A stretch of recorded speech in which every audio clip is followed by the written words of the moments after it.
I worked at Blockbuster in 2007 during my first year out of high school. It was not a dream job, but it felt normal. I stocked new releases, checked discs for smears, argued with people about late fees, and told kids they could only rent one game if they did not have a parent with them. Most nights were boring in a way that made the hours drag. The disturbing part happened on a Tuesday night. We were down to 2 people that night, me and Dana, the assistant manager. Around 9:40, a man came in with one blue case tucked under his arm. He looked tired and distracted, like he had been driving for a long time. He set the case on the counter and said, "Sorry, this is late." I scanned the barcode. The case was for a comedy movie. The account matched his license. Everything seemed normal. He paid the fee without arguing, which almost never happened, then left fast, like he wanted to be out of the store as soon as possible. I opened the case to check the disc before putting it in the return cart. That was routine. People always swapped discs, or put game discs in movie cases, or left the case empty and acted shocked later. The disc inside was silver with no studio print on it. It was a blank DVD with black marker on the top. All it said was, "Home." I thought maybe the customer had mixed it up with a personal disc and put it in the case by accident. It happened once in a while with burned CDs, family slideshows, cheap workout videos, stuff like that. Dana was in the back counting drawers, so I held it up and called to her. "This one isn't the movie." She told me to set it aside with the damaged returns, and she would call the customer later. I should have done that. Instead, I looked at the account notes for his phone number, then looked back at the disc. I figured if I could tell him what was on it, maybe he would hurry back before we closed.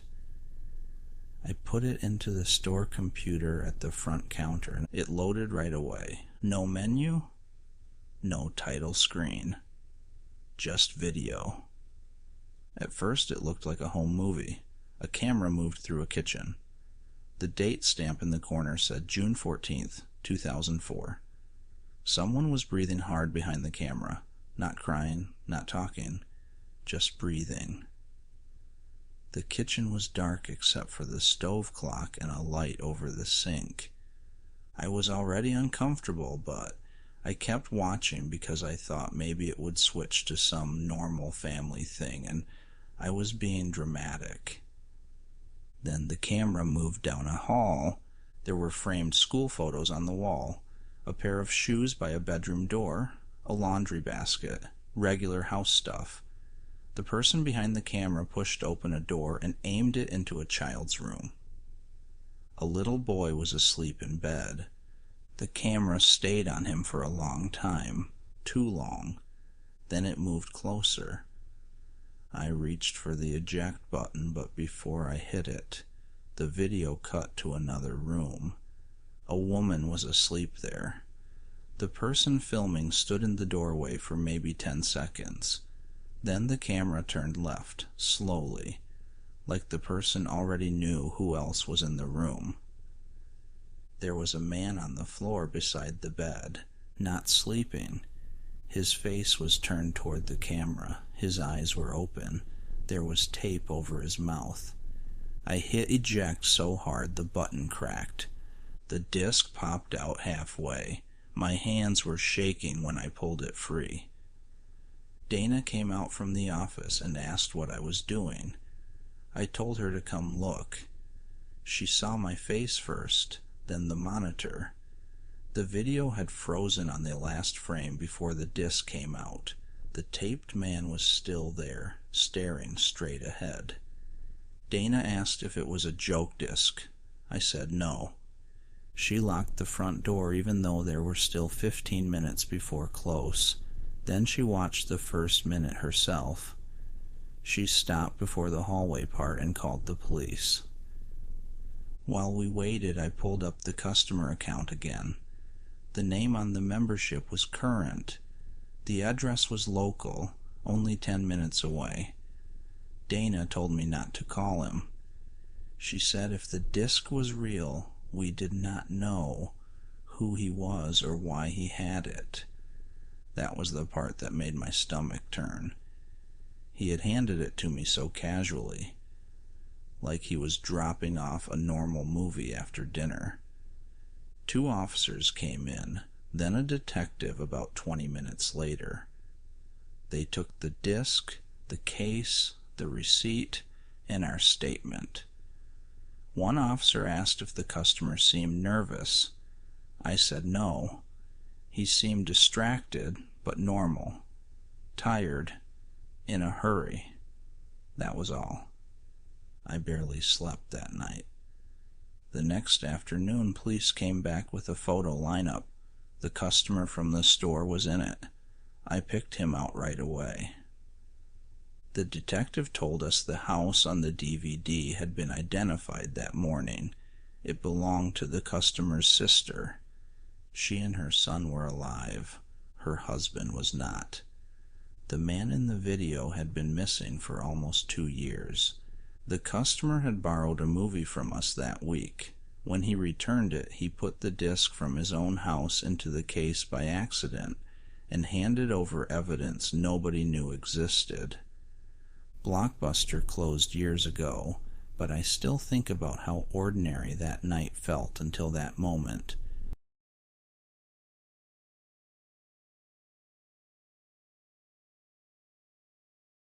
I worked sanitation for 8 years.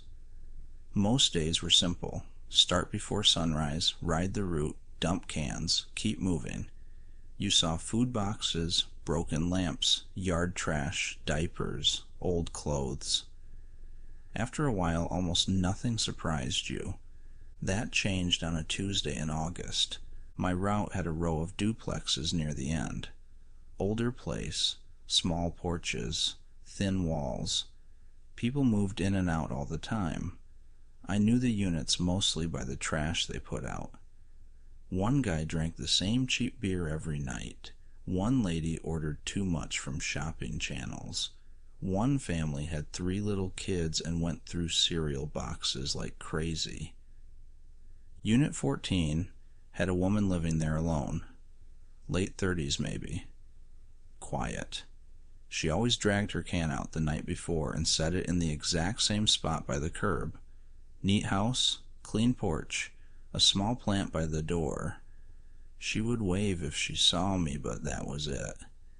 Then one week her can was packed tight. That was unusual right away. The lid would not shut. 2 black bags were stuffed on top, and one big bag was jammed under them. My partner Daryl hopped off the truck and pulled the first 2 out by hand so we could get the can onto the lift.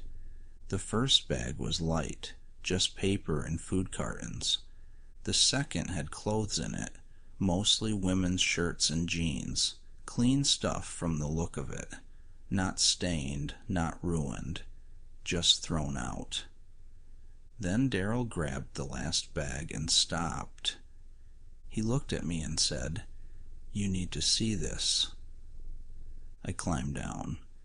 The bag was thick, black plastic tied with a yellow extension cord instead of a normal knot. One side had split open on the seam, not much, just enough to show what was inside. At first I thought it was dolls. Then I saw they were baby shoes, a lot of them. Tiny pairs in pink, blue, yellow, white. Some looked almost new. Some were dirty on the bottoms like they had been worn outside. There had to be 20 pairs in that one bag, maybe more. That would have been odd enough on its own. Then I saw the hospital bands.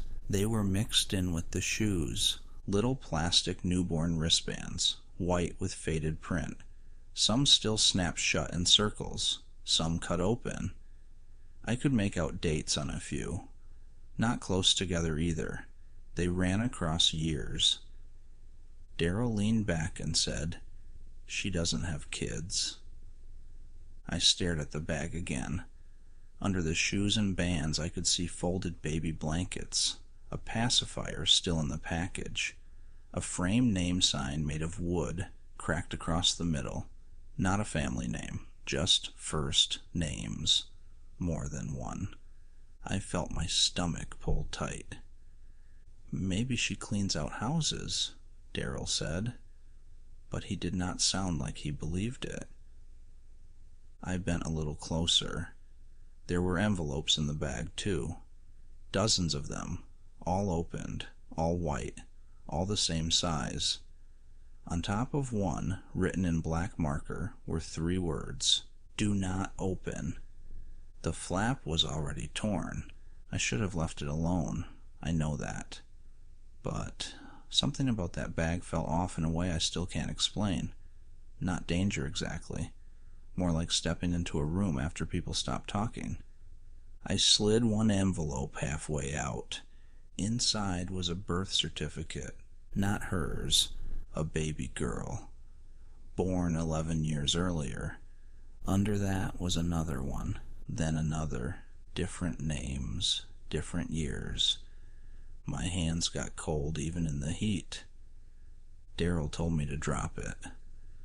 I put the envelope back and stepped away from the can. For a few seconds we just stood there beside the truck while the engine rattled behind us and traffic moved at the end of the block like it was any other morning. Then the front door of Unit 14 opened. The woman stepped out. She had on work clothes and held a travel mug, hair up, car keys in hand. Same as always. She saw us standing there by the open can and stopped. I have never forgotten her face in that moment. Not panic, not fear. Just this flat look, like we had opened a drawer we were not meant to touch. She set the mug on the porch rail and walked toward us. "That one was not supposed to go today," she said. Her voice was calm, too calm. Daryl said, "Ma'am?" "Step back from the truck." She looked past him at the split in the bag, then at me. "Give it here." Nobody moved. She took one more step and said, "Those are mine." I said, "The birth certificates." She blinked once, that was all. Then she smiled, small and tight, and said, "I kept things. Not my children, not my family, just things." Daryl pulled out his phone and called dispatch. He told them to send police. The woman heard him, turned, walked back to her porch, picked up her mug, went inside, and shut the door. No hurry, no yelling, no slammed steps. Just calm. Police came fast. They went through the bag first, then the apartment. I only learned part of it later from a detective who came by the yard to ask questions. The woman had worked for years at a county records office in another state. She had stolen documents tied to births and adoptions, not for money, not for any reason that made sense. She kept items from hospital donation bins, thrift stores, yard sales, and lost property. Shoes, blankets, bands, old records, name signs. She sorted them by age and packed them away in tubs stacked wall to wall in a spare bedroom. They found more than 200 sets of things in that apartment. No children were found there, no bodies, nothing like that. But every item had belonged to somebody's first days of life, and she had built a private room out of them. I still think about that because it was not bloody, it was not loud, it was not the kind of thing people expect in scary stories. It was neat, ordered, labeled, and it sat in a clean little duplex with a plant by the door. After that day, Every overfilled trash can looked different to me. Not because I thought I would find something violent, because I learned people can live beside you for years and fill a room with something no normal mind would ever collect, all hidden in black bags until one seam gave out.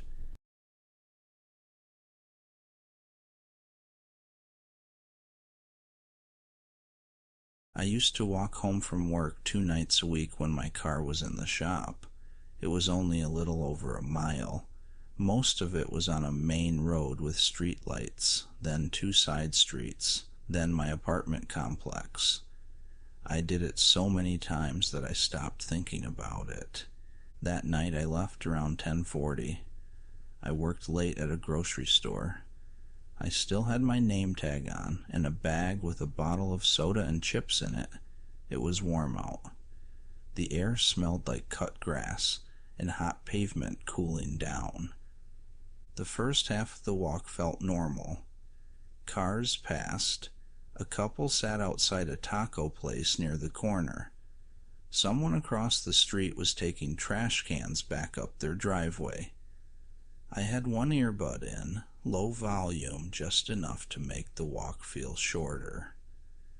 When I turned onto the first side street, I saw a white sneaker near the curb, just one. I noticed it because it looked clean, not tossed there for days. It was lying on its side like it had come off fast. I kept walking. About 30 feet later, I saw a set of keys. They were in the middle of the sidewalk. House key, car key, a little pink tag. I stopped and looked around. No one was out. No one called for help. I thought maybe some drunk person had dropped them. I took my earbud out. The street got very quiet after that. Not silent, just small sounds. A dog barked far away. A TV was on in one house. I stood there for a second listening, then kept going. At the next driveway, I saw a phone. The screen was cracked but still lit up. It was face up in the grass. Someone was calling it. The screen said, "Mom." I stared at it until the ringing stopped. Then it started again. I did not pick it up. I wish I had a better reason than that. I was tired, and something about the shoe, then the keys, then the phone made me feel like I had walked into the middle of something that had happened just minutes before. I looked behind me. The street was empty. Then I heard a car turn onto the block. It was moving slow. Too slow. I stepped off the sidewalk and stood near a hedge like I was checking my own phone. The car rolled past me. Dark sedan. Older model.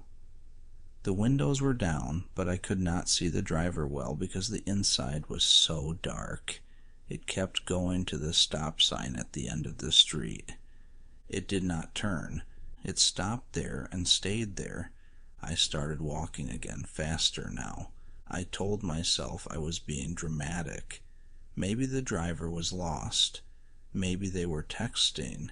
Maybe the drop stuff had nothing to do with anything, but I kept checking behind me.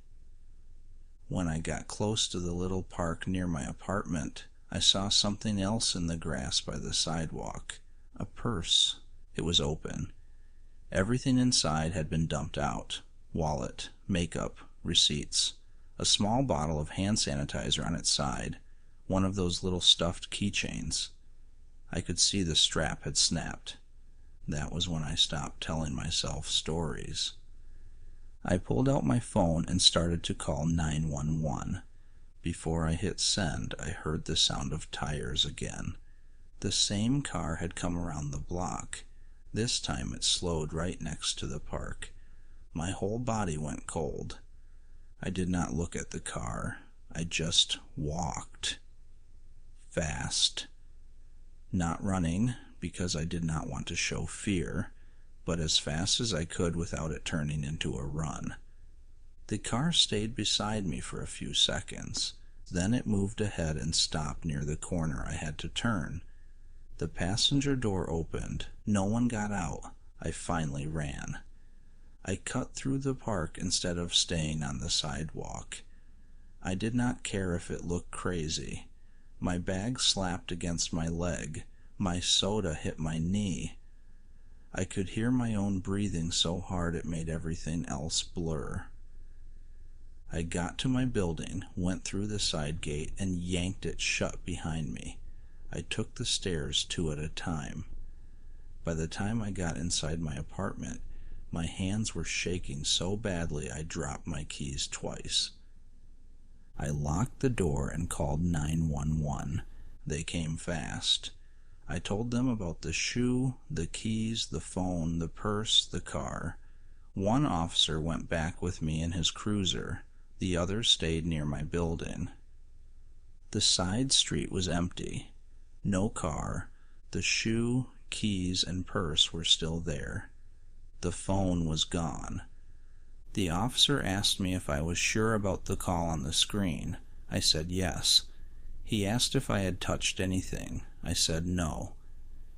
He shined his light around the grass near the purse, then near the curb.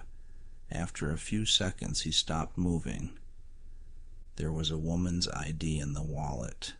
Same apartment complex as mine, different building. He looked at me and asked, "Do you know her?" I said no. Then he asked what building I lived in. I told him. He looked back at the ID, then at me again. "She lives across from you," he said. I felt my stomach drop. I had passed her on the stairs before. I knew her face the second he said it. Mid-20s, usually in scrubs, quiet, always carried a blue lunch bag. I was never updated on what happened to her, but all I know is that I haven't seen her since.